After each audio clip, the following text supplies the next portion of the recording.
Good morning. My name is Dr. Harrison Pope from Harvard Medical School in Boston in the United States.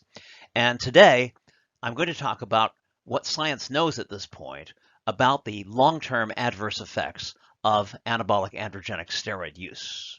To begin with, let me give you a little bit of historical background. As many of you may know, testosterone, which is nature's own anabolic steroid, so to speak, was first isolated in Nazi Germany back in the late 30s. And over the next decade or so, hundreds of synthetic analogs of testosterone were created, thereby creating the family of hormones that we now know as the anabolic-androgenic steroids, or AAS. By the 1950s, athletes had discovered that these drugs would allow them to gain levels of muscularity and performance superior to that of any natural man. And steroids subsequently swept through the elite athletic world, through the Olympics, competition bodybuilding, etc., for the next several decades. But it was not until the 1980s that we see steroids beginning to percolate out of the elite athletic world and onto the streets, so to speak. This transition began in the 80s in the United States, but more like the 90s in the UK and other British Commonwealth countries. So the effect of that is that even the oldest of these general population AAS users, men who first tried steroids when they were in their 20s in the 1980s or 1990s, those men are still now only in their 40s and 50s. So it is only recently that there have been enough steroid users who were old enough that we've been able to actually study the long-term effects of these drugs. So what long-term adverse effects of anabolic steroids should we be the most concerned about?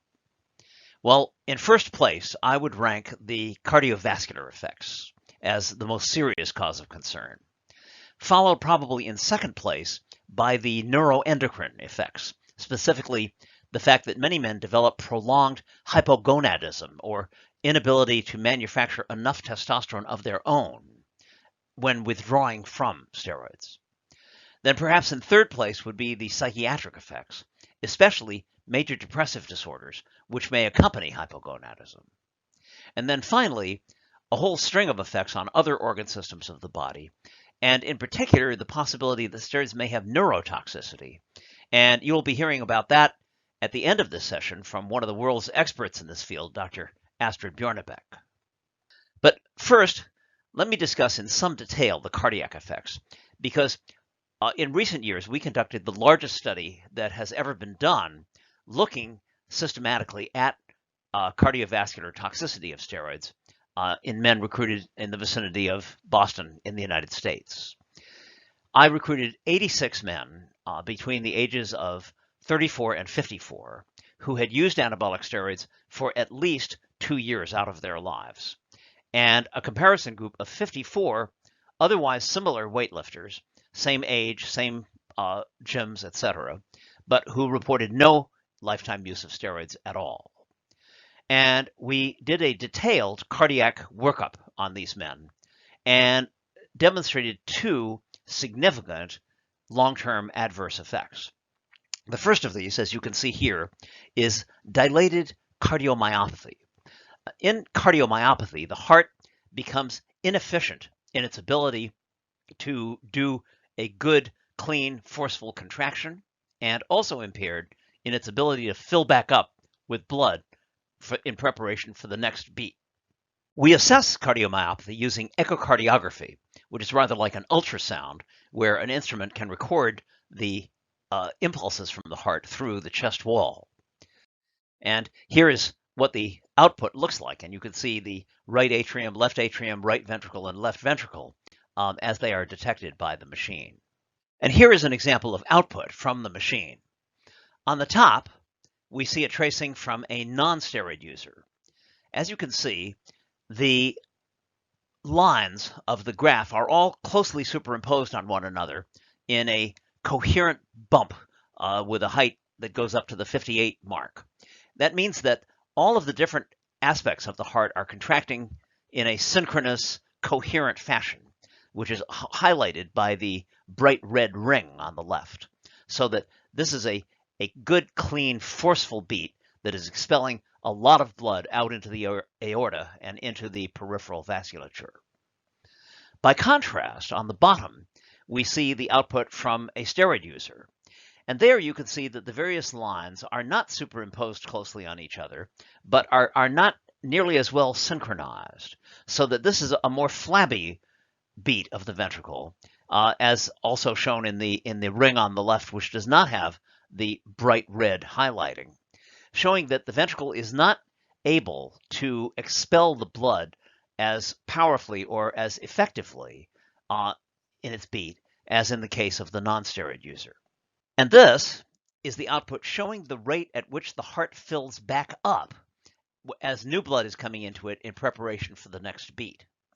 And on the upper tracing, which is a non-steroid user, you can see that there are high peaks and deep valleys, showing that the ventricle is rapidly filling up with blood, that it is rubbery and elastic and responsive, so that it fills up quickly with blood. That little blip midway with the A above it is where the atrium is contracting and sending its blood into the ventricle. On the bottom, you can see that the peaks and valleys are much less because the steroid user in the bottom has a more stiff ventricle that is not as responsive and doesn't fill up as efficiently, and has what is known as a slower diastolic tissue velocity.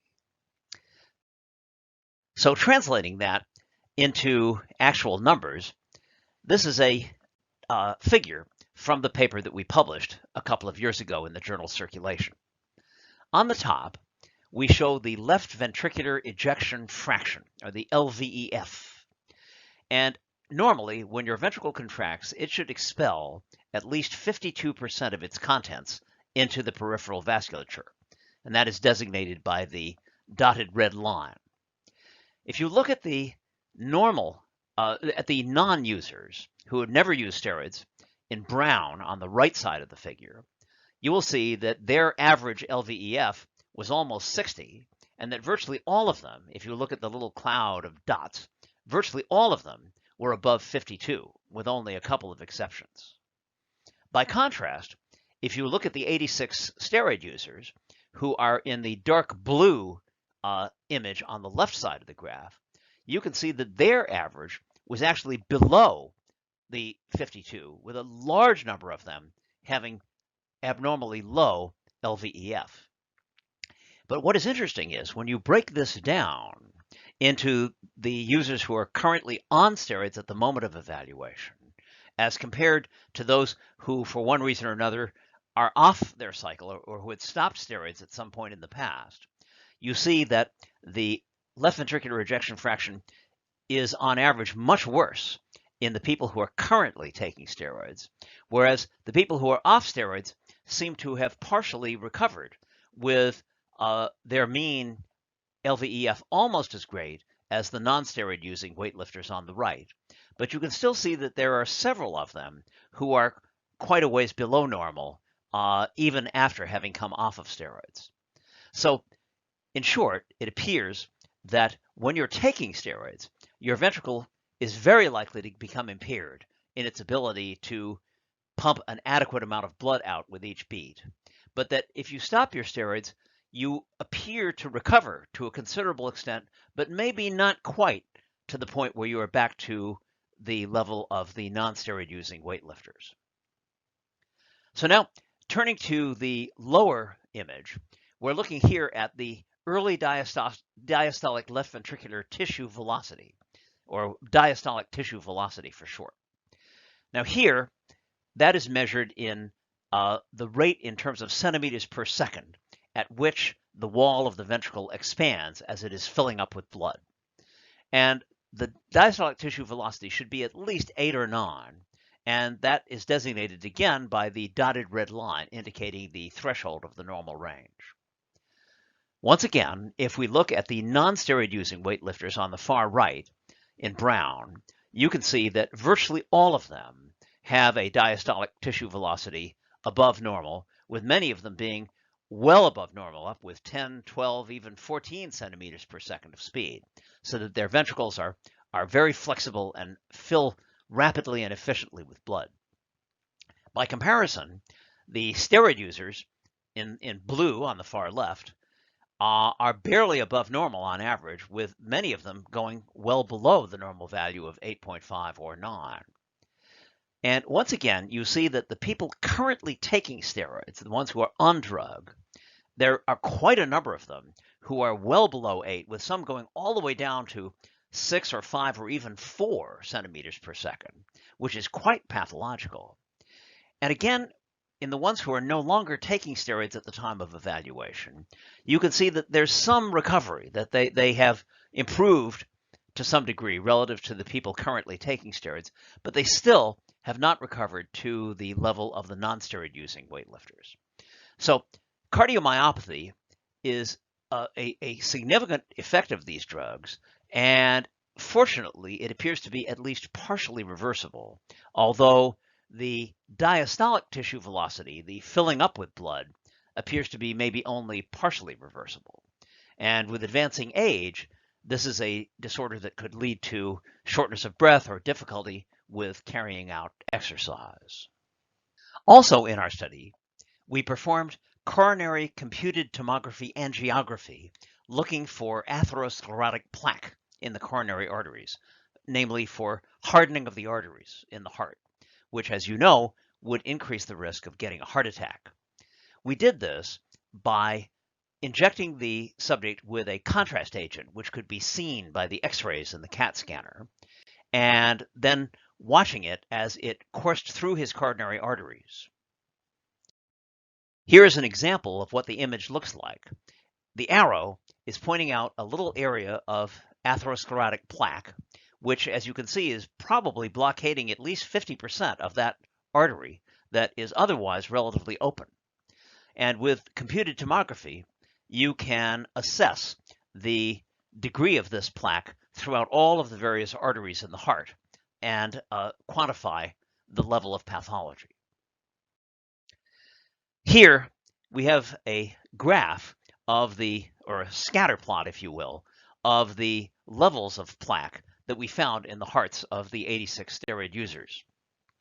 As you can see, there were quite a number of them who had no atherosclerotic plaque at all, even some of the ones who had used steroids for as much as 10 years or more. However, there were quite a number of them who did have substantial amounts of plaque, and as you can see, that was particularly prominent among the men who had more than 10 years of total steroid exposure under their belts, meaning that they were almost certainly at increased risk for having a heart attack. Interestingly, of the 86 men that I recruited in this study, 3 of the 86 men had had a heart attack prior to the age of 45. And very likely, as these men get older and get into their 60s and 70s, the risk of a premature heart attack or a premature stroke will get even greater. So now, turning to the number 2 ranking problem in my estimation, it is the problem of persistent hypogonadism, or failure to manufacture adequate amounts of testosterone. So if you are male, and slightly more than 98% of all steroid users are male, if you're male and you are injecting testosterone or testosterone analogs, be it decadorabalin or equipoise or anadrol or whatever steroids you may be taking, the hypothalamus in your brain sees all of these steroids coming in from the outside, and it concludes that we've got plenty of steroids on board, there's no need for us to manufacture any more, and accordingly, it secretes a hormone which signals the pituitary gland to stop making its sex hormones. And these hormones are called luteinizing hormone, LH, and follicle stimulating hormone, FSH, as you can see halfway down in the figure on the right. And the pituitary, responding to the hypothalamus, shuts down its production of LH, which normally tells the testis to manufacture testosterone, and shuts down FSH, which tells the testis to manufacture sperm cells. And accordingly, the testis, without the stimulation of the LH and FSH, falls asleep, so to speak, and shuts off the factory. And gradually, it shrinks in size, and if you then stop taking your steroids, especially if you stop taking them abruptly after many, many months of exposure, the testis cannot instantaneously wake up and resume making testosterone and sperm cells. And it may take weeks, and in some cases months, and in some cases years, and perhaps in some cases never, in terms of getting back to normal.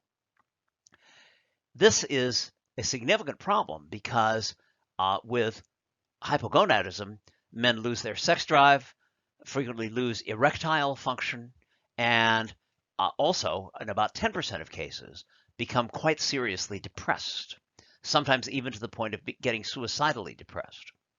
And also, men who experience this withdrawal hypogonadism may be very tempted to quickly resume taking steroids in order to make the bad feelings go away, so that this can potentiate a steroid dependence syndrome where guys end up taking these drugs continuously without interruption, simply because they cannot tolerate the withdrawal.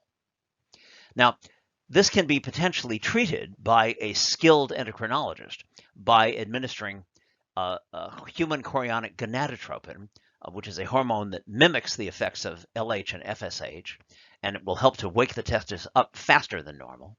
And also a drug called clomiphene, which mimics the effects of the hypothalamic hormone, which in turn stimulates the pituitary.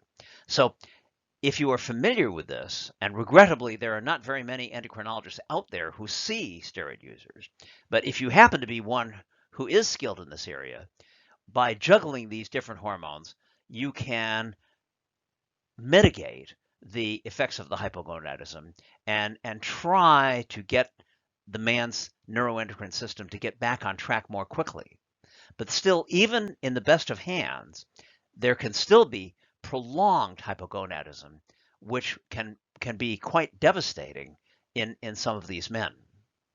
So let me transition from this directly to psychiatric disorders, the third of my list of concerns.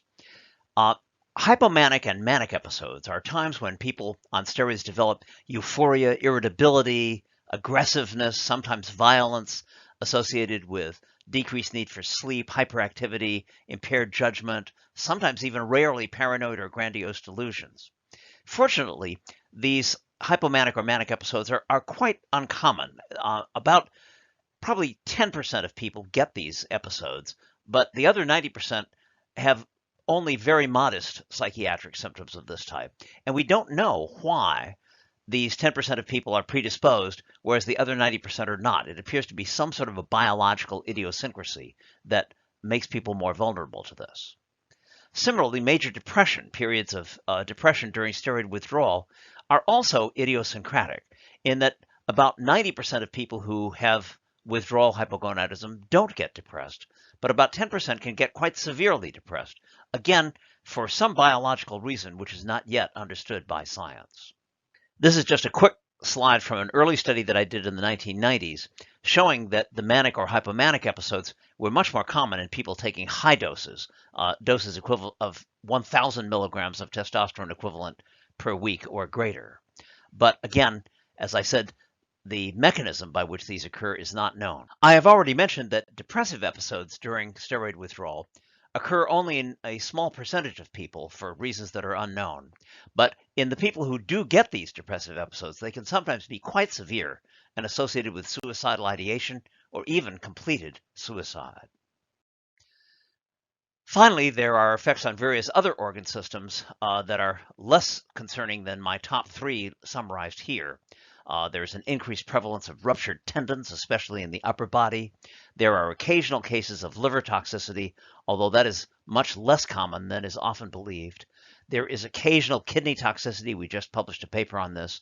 And then there is the issue of neurotoxicity, which is now being investigated intensively both by my group and by Dr. Bjornebeck, who will be giving her presentation at the end of this session and giving you an update on what we know at this point about that.